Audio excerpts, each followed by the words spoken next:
Qu'est-ce que le but, objectif dans les années, il y a un ticket parce que Bison Stoyebi qui est ticket, il y a au Canada, c'est dans les $2000.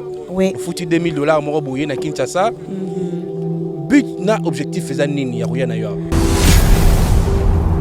Nana likanisa bien na mboka to nango ba soutenaka ba exemple ko moko batinga ko soutenir ba activité sociale. Alors na meka ko sa demande pas na bongo eloko meminga penza awa yango wana. Soki ba première dame ba opesa ngata occasion to kutana na pesa bongo likanisa to nango pona mboka na. Soki ba première dame ba opesa ngata occasion to kutana na pesa bongo likanisa to nango pona mboka na biso et ça nga bien makasi non c'est pe la makasi vraiment so ba opesa ngata occasion. Ozoli bana kabamba ya lupango munene bana bakolia bana baza l'aise mbongo ezo uta wapika na epsa nzambe na mbongo te na makoki te qu'est-ce que je vais faire abina ngande nzambe mutu na poni o confie toi à moi alors tant na confier na nzambe na tie confiance comme à nzambe apesi vision apesi pe provision mais mbongo ndako epa ya uti donc mona bana kanga bi seigneur na juli pe place à munene. Donc wana ka nzambe nda yebi pa yeuti ngamo so na vani otala na zimbonga ngwa be ya ko futa ngo chaque mois jusque là na partenaire te na osala nkanga moko mais mama milito mona mingi batu mingi bakoma koluka kolia na sima ya bana bakoma ba commission ngo business ya koluka kolia basa eloma lukuta bakosaka batu basutire ba mbongo na pocha batu bakokosa ke bana bazali orphelinat ezali existarate eza pareil na yote. Non, pour n'engagez pareil. Premièrement, ils ont la recommandation nzambe, na auto nzambe. Puis na epsa nzambe. Ndengo lobi na ngabo. Mbongo etali ya bana wana. So ba pardonner ba monenga Emily. Na kote kaloli ata un cas na kote. Na epsa nzambe bon. Ngabi Seigneur, je vais prendre soin de ces enfants. Toi, tu prends soin de moi. Et puis na epsa bino, mbongo na bino pa yebando ken bobanda omona.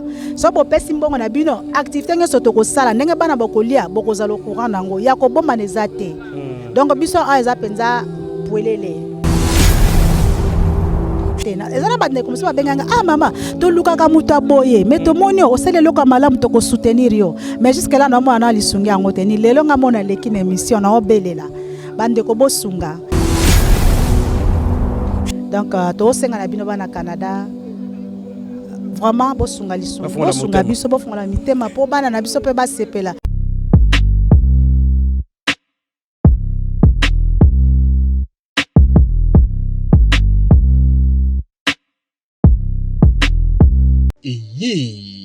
Spécial Sunga orphelin. De soutenir orphelinat Vida. Akata orphelinat Vida. Bolingonde Vandi. Linge okanisi bayi bazo telengana. Nzamba pambola yo. Orphelinat Vida. Nzamba teli sonae awa. Eloko nyonso za nango. Yaka contacter orphelinat Vida. Misolo na yo okabula ngona banani. Orphelinat Vida. Ici quand bazo bana baza orphelin et baza délaissé. Botana nzambe shalom biskan subizwa mibino awa nazali na orphelinat Vida na yaki na papa Chico pour na kotala penza si réellement si makambo to yo kaka mama Emily Seti Mainga existaka. Mais quand on est venu on a trouvé que c'est vrai. Surtout ça la bolam livre souvenir et fondement. Même après la mort, même après le retour à Christ, il y a misana biso et témoigner biso liboso na nzambe.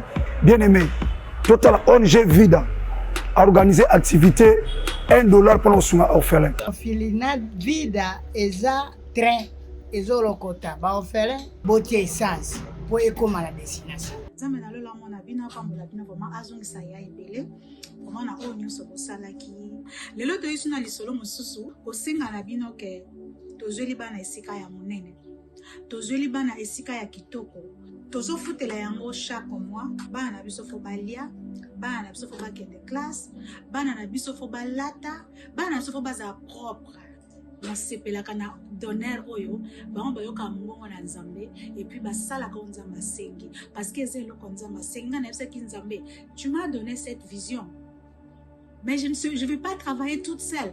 Bah, bosser le cas, provision tout autour de moi.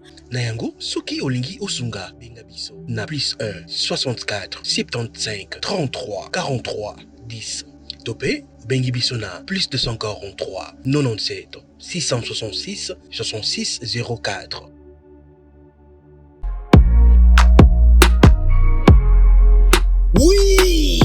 Je confirme des boutiques et la moko na République démocratique du Congo. Miss Lo boutique a memeli biso poto na Kinshasa. Ah, merci mingi na maman Laura na ndenge o memeli biso poto na Kinshasa.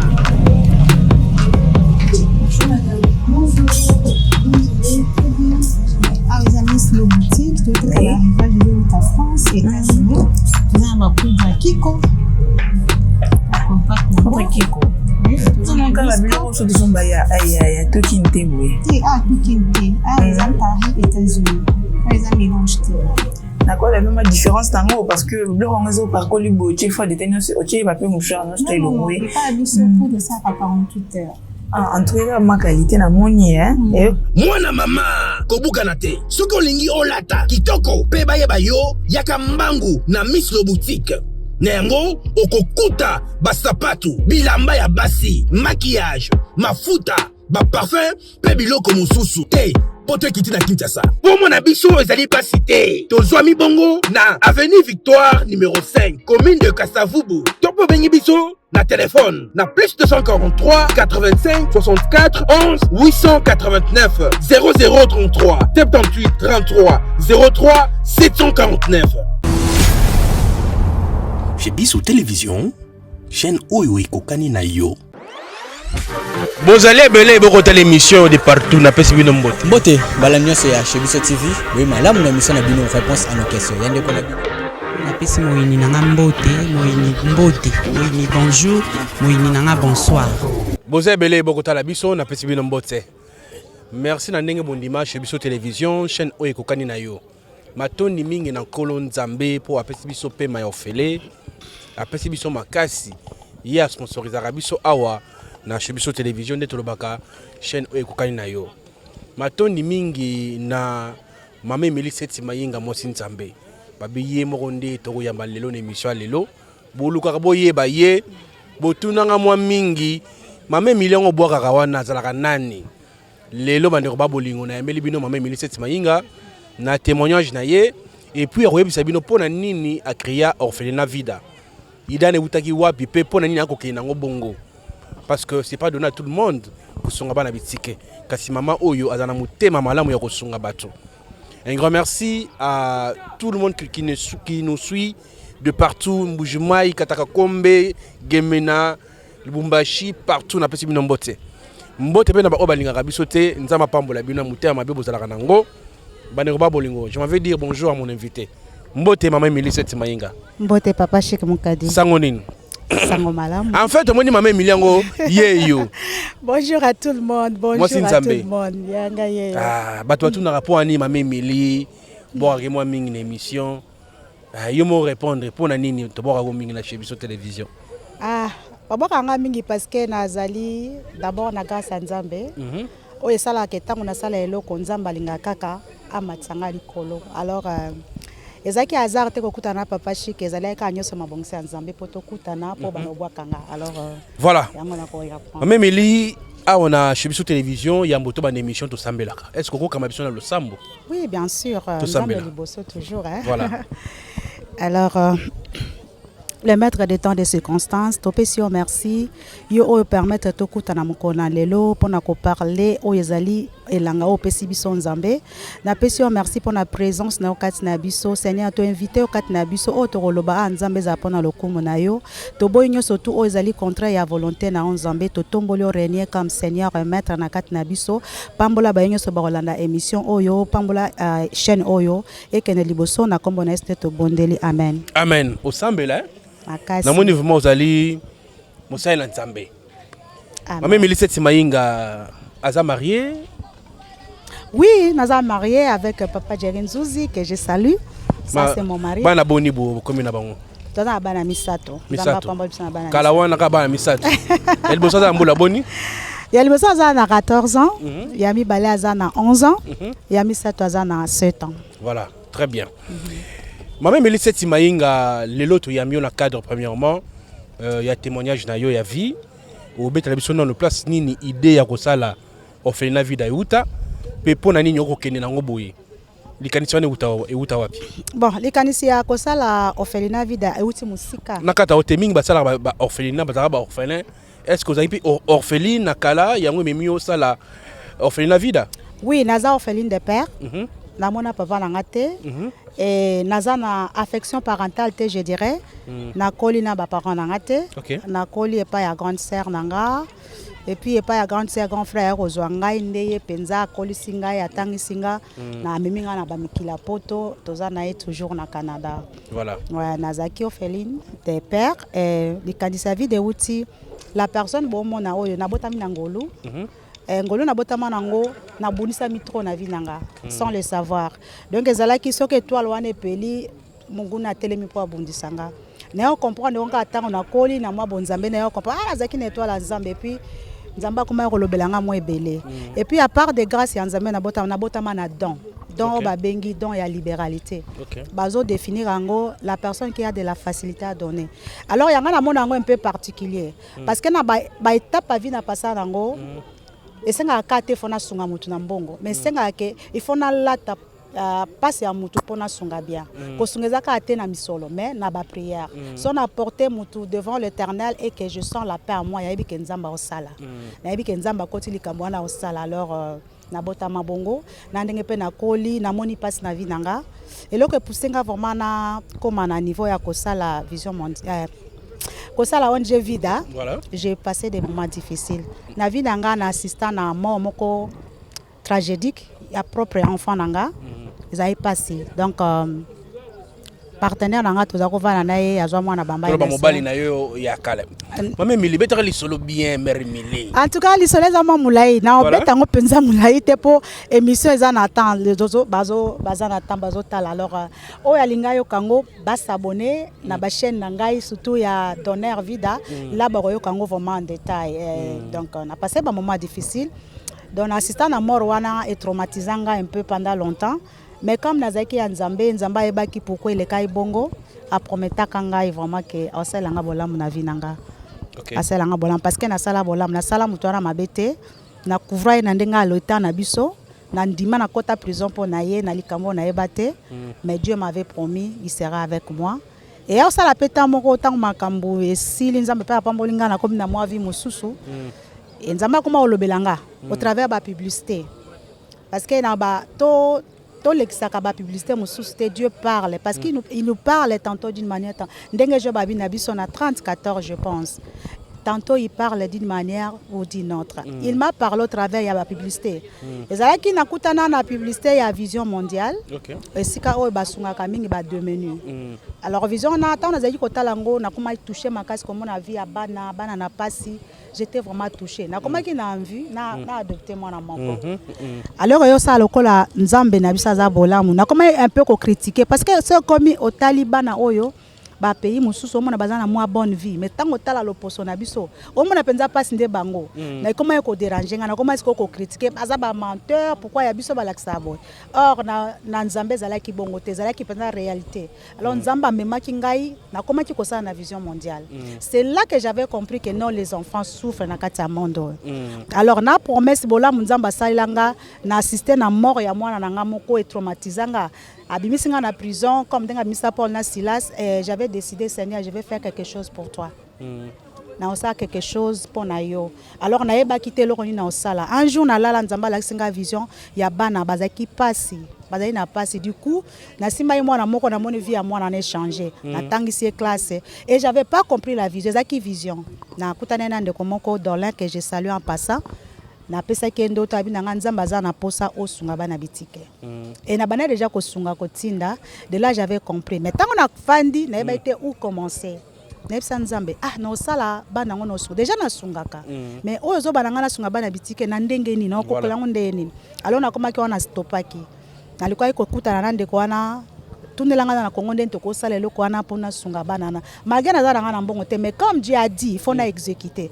parce que soka lobby a toujours derrière oya lobby pour assister alors j'avais accepté la volonté de Dieu mais je savais pas où commencer na tikaki et comment à un moment donné na solaki na ndeko nga bimba papa tunelanga nini faut comment ko déranger ngama na comment mal à l'aise alors na ko manzambe na posa vraiment na sa likambo na adopté kata non moko pona zwa kimia mais ko lo bananga tu t'inquiètes trop pour avoir un enfant tu auras des enfants alors tant nzamba binanga bonga bi j'aurai des enfants na bota pena nouté na bota kité alors on a kanisa ki bano ba uta na propre ba trai nanga c'était pas le cas donc alinga comme sanga mère de la nation voilà alors tant sala ki boye to lukaki nande ko na c'est bon na musala ta on ozwa vacances to ko vanda to sola masolango mais le ko nzamba za bolingo alinga ki abimise loko na mokili mona po batnyo so ba kota likambo basunga et ça là que na ko kutana na papa chikana banzela publicité na koti na chaîne na ezaki eloko mususu fallait na senge eloko moko na eleka na publicité na ye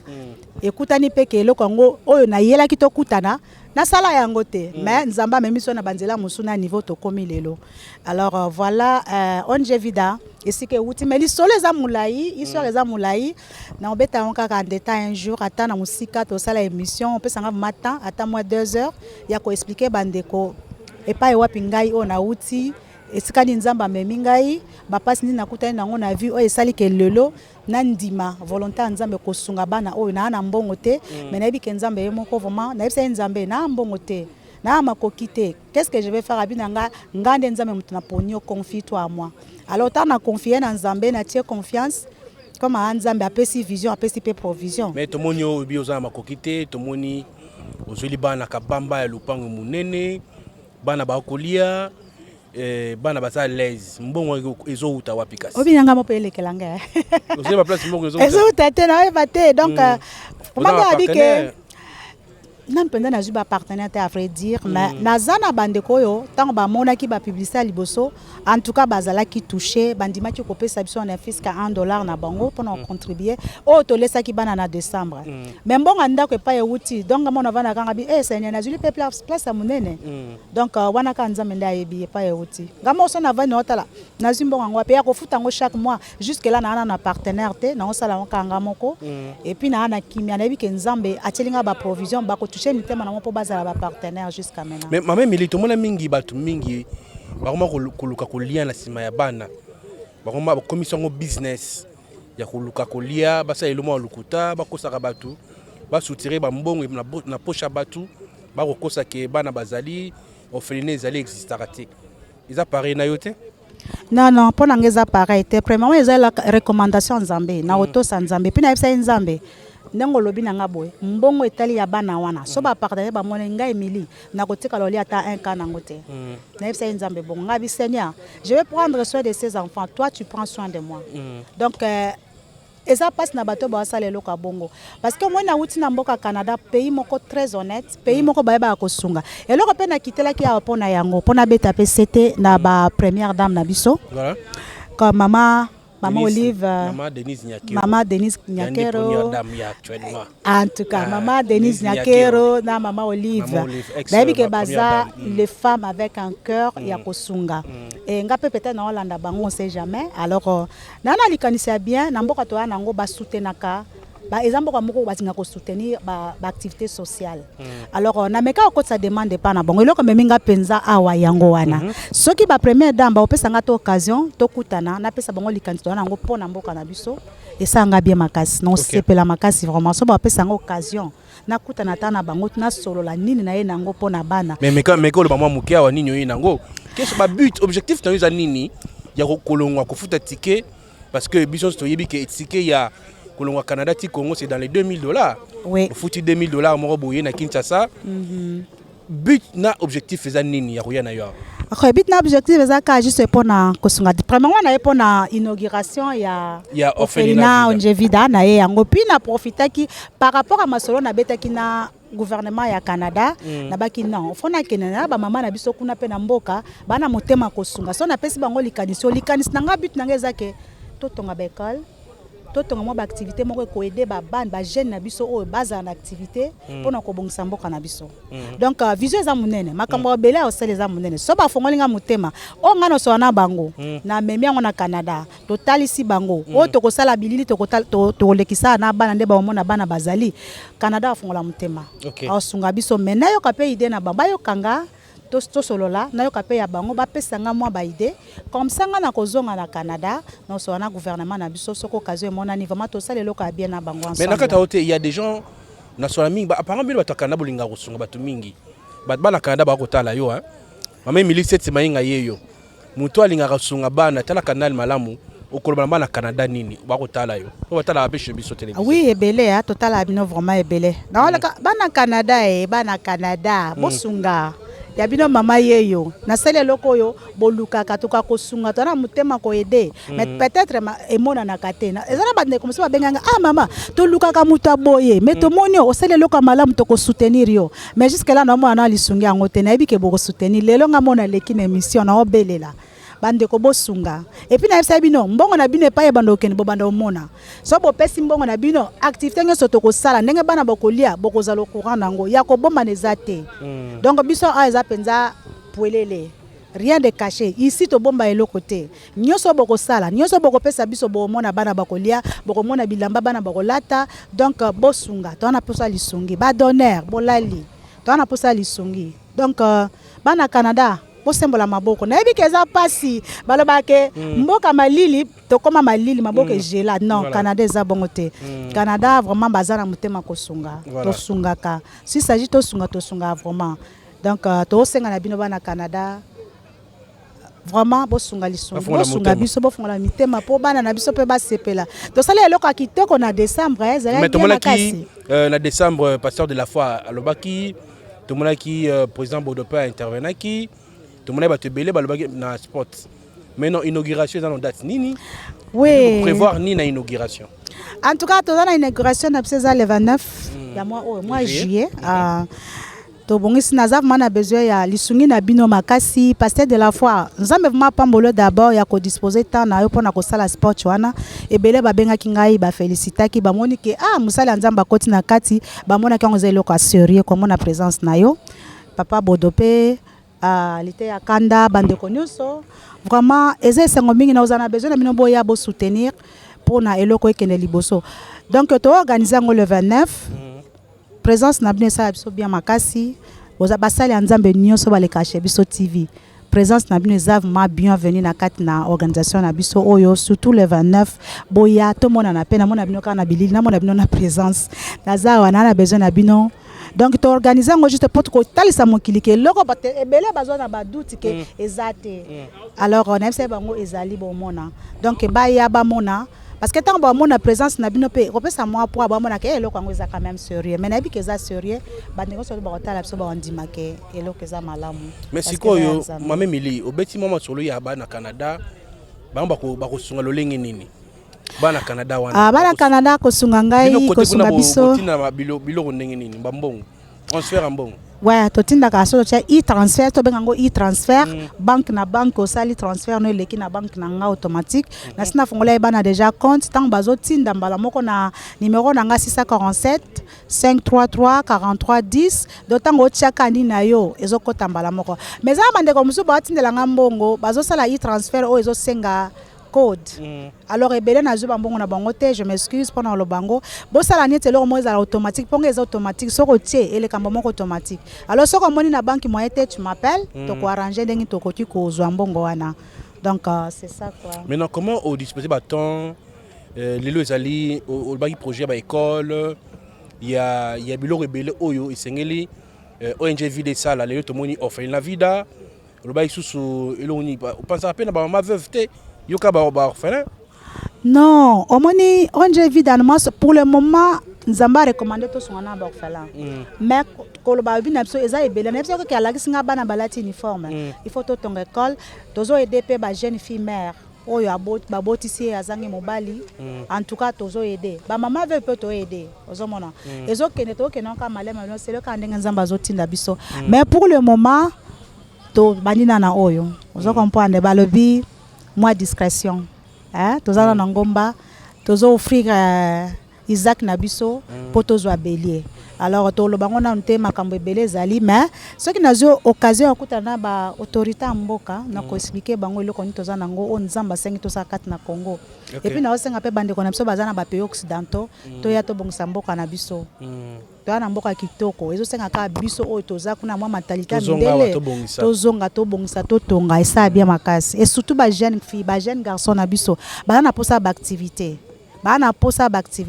to comme ça mboka na biso ndeka to vivre kunati moi babila chaque année ni ne marché te oye marché te to tongi po e marché donc na beti c'était na biso toza kuna moi lisunge sala bien makasi et puis na ba autorité na biso na so beta c'était na bato bazali a po biso to sala bango faut pas autoriser biso bango faut pas autorisation baso na biso soki idée to ana ngo eza ya malamu to ya mabe po to tonga donc bayoka biso yango nazobele na bango kuna nga na ye soki bapesi nga occasion okutana na bango ezala sengo makasi mingi Orphelinat ngo ezami wapi na kisensu Orphelinat eza na kisensu vraiment eza na kisensu donc moni soko matangomba kisensu wana doda na mibale donc on a venu Régie des Eaux si je me trompe pas à quartier Régie des Eaux quartier Régie des Eaux en tout cas bolimisa nga yebi penza adresse yango te mais bato na travailler na bango abayebi adresse très bien ngape na apprendre yango donc de découvrir yango na bina sina découvrir yango mais tokozo adresse pas ya papa Chika expliquer c'est pas ezali pona bo joindre biso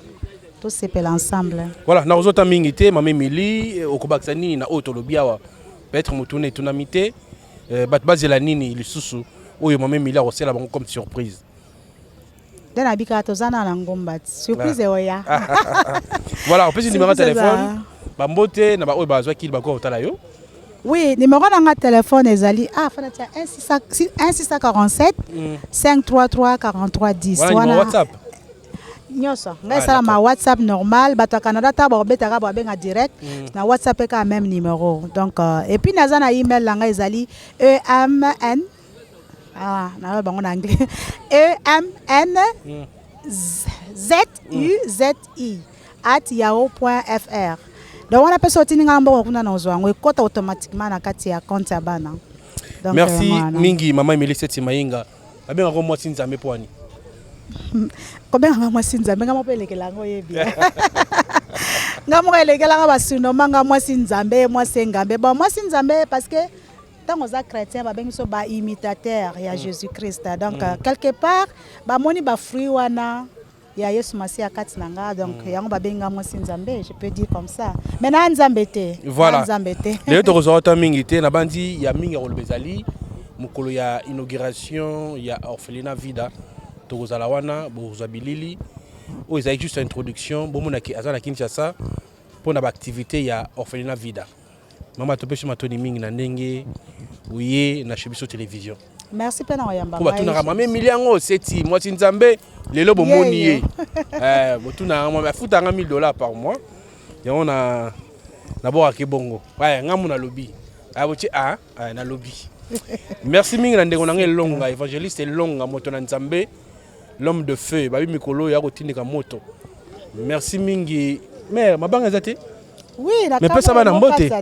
Ça va na mbote la famille. Mère double na pesi mbote mamie hein. Maman double. Mamado. Limisa namba mama. Mamado. Na pesi mbote.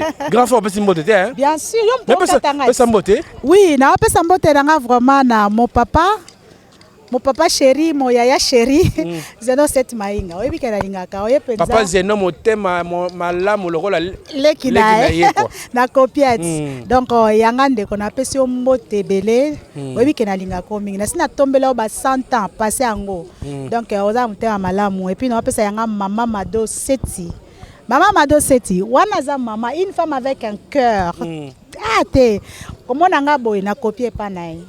Ana motema osunga vraiment wana mama yenda bokolinga yenda supporter ba caprice nanga ye vraiment amona na kaka mutema malamu azaka mutema malamu vraiment yekolenga kuna mutema malamu po aza pembe na kati voilà omoni ye ngana aleki ya na semeki na ye be batu bakanza na ndeleki na ye po toza boye donc musapina linzaka elienga wa penza mama de moi na pesa pembo te pa ya Malutama, mamie Malutama. Une femme aussi avec un cœur. N'a pas si mbote maman. Donc moi si oyo, nzamba pambola. Maman Angélique. Maman Angélique. Yo vous na habité quoi? Maman Angélique boxinga. Mais na okate na sentir te maman Angélique. Donc maman Angélique c'est une femme veuve. Mais maman oyo vraiment ce qui a appelé sanga eloko na appelé sanga en américain. So ka ole sabana. Ale sabana na américain parce que Canada toliaka mbongo na biso ba canadien. Pour to tindela bino $100, faut to changer, faut to somba. Alors ça nous coûte. Mais penza a changer ka ye moko, a pesi yo penze se eza ya mobimba. Donc ma Angélique tantini yeyo te mama na bwaki yo. Mama Liliane Ongenda, Mama Kato. Vraiment wana so na tanga bango baza penza na Canada baza motema bango babengaka. So bamoni ke moi bes tanti ndeni donc bambote na bino nyoso. Ba donneur pena bosana bango te. Ba donneur à vida. Ba donneur ya vida. Mbote na biso. Malola pesa bino apambola bino. Ndeka na lobaka libonde lange panza. Ma poche na bino kaukate. E kaukate. A pourvoir na ba besoin nyoso pona etonga weke liboso talaka tozaka ba ouvrier na kati na elango yo nzamba pambola bino. Puis na pesa mbote lisusu. Na bana nga nyoso. Vida Valeria mon mari, Jerry Nzuzi, papa bana nanga. Na pesi no nyoso ba bisous ba gros bisous na enjoy nga na osepela depuis na pambola mosai na nzambe ota na komi abenganga apambolinga papa elonga évangéliste elonga voilà mama Emily tokomi na suka émission na bandi bato basé belé kasi ngai na pesi matoni na ba oyo bazokili bakoro tala biso awa na chez biso télévision net ba chaîne kokai na yo matoni mingi na ndeko Chris pour la prise de vue merci na ndeko Dinich Mosolo Elias du côté technique nzamba mona bino na musala kitoko boko sala na pesi mbote malinga na plateau mama Emily seti mainga moti nzambe na pesi mbote na Orphelin Vida merci mingi pe na Lidi Mukadi moi so yanga na pesi mbote na batutu balingaka chez biso télévision T pour apparemment mama le baiser belé tout la lobby soyez azonité bye bye. Oui, je confirme des boutiques et Tikala Moko na République démocratique du Congo. Miss Lo Boutique a même biso poto na Kinshasa. Ah, merci mingi na Mama Laura na ndenge o même biso poto na Kinshasa.